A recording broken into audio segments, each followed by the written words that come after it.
Formal lang ikinampanya ni Pangulong Ferdinand R. Marcos Jr. sa harap ng mga world leaders sa special plenary meeting ng United Nations General Assembly ang kandidatura ng Pilipinas para sa non-permanent seat ng United Nations Security Council para sa taong 2027-2028. Pero ano ba ang United Nations Security Council? Ang United Nations Security Council ay isa sa 6 na primary organ ng UN na responsable sa pagpapanatili ng pandaigdigang kapayapaan at seguridad na binubuo ng 15 miyembro.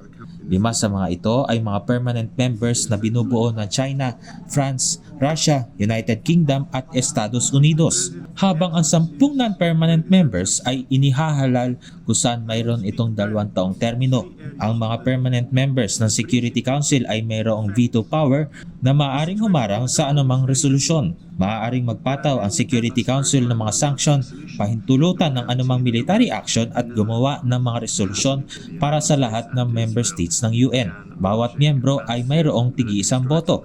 Kada taon, naghahalal ang UN Security Council ng 5 bagong miyembro na kakatawan sa bawat rehiyon at ngayong taon, kalaban ng Pilipinas para sa nasabing pwesto ang bansang Kyrgyzstan para i-represent ang Asia Pacific region. Dito ay mangangailangan ang mga kandidatong bansa ng 2/3 votes mula sa mga miyembro ng UN General Assembly para makakuha ng pwesto sa Security Council. Taong 2004 nang huling beses na nahalal ang Pilipinas bilang miyembro ng United Nations Security Council. At sa Hunyo naman nakatakdang gawin ng eleksyon para makapaghalal ng 5 non-permanent members na uupo mula January 2027 hanggang December 2028. Ito ang pang-5 beses ng Pilipinas na magiging bahagi ng UN Security Council sa oras na tayo ay muling mahalal. Pero ano nga ba ang magiging pakinabang nito sa atin sa oras na tayo ay muling makabalik sa UN Security Council? Para sa chairperson ng Political Science at International Studies Department ng Polytechnic University of the Philippines na si Professor Ryan Aguinaldo, pagkakataon ito para sa Pilipinas na maging boses ng iba pang mga bansa na hindi gaanong makapangyarihan. It provides at the same time voice no, for states no, that are not considered too powerful. No? Pero remember, there's still 10 other states, no, or aside from the 5 permanent members no, ng United Nations na merong veto power. So kung di naman nila gagamitin yung veto power nila na yan, di ba? Those 10 no, other members can overpower or overrule or serve as a counterbalance no, dito sa 5 permanent members ng Security Council.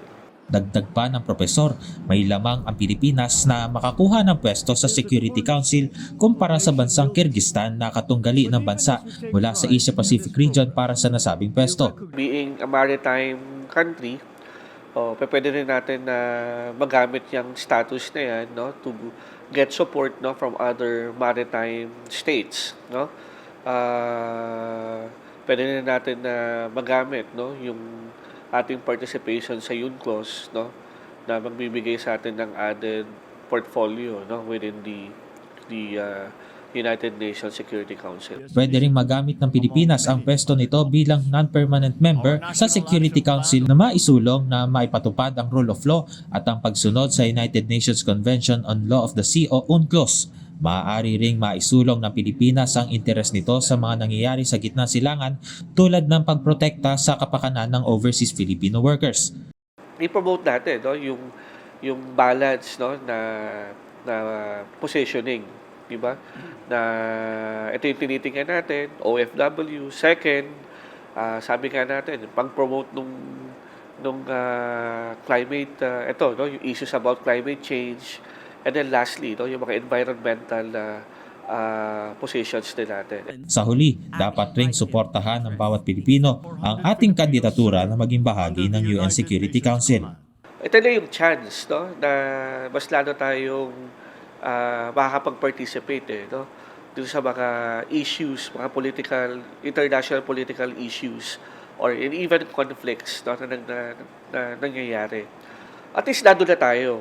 No? Hindi na tayo yung mananawagan pa, di ba, sa United Nations, sa Security Council, no, na mag-a-act on our behalf, no, na tulungan tayo. At least pag nandun na tayo, we could immediately seek support from most of these members of the Security Council, no, para maprotektahan, no, yung ating mga OFW sa Middle East. Gab Humilde Villegas para sa Pambansang TV sa Bagong Pilipinas.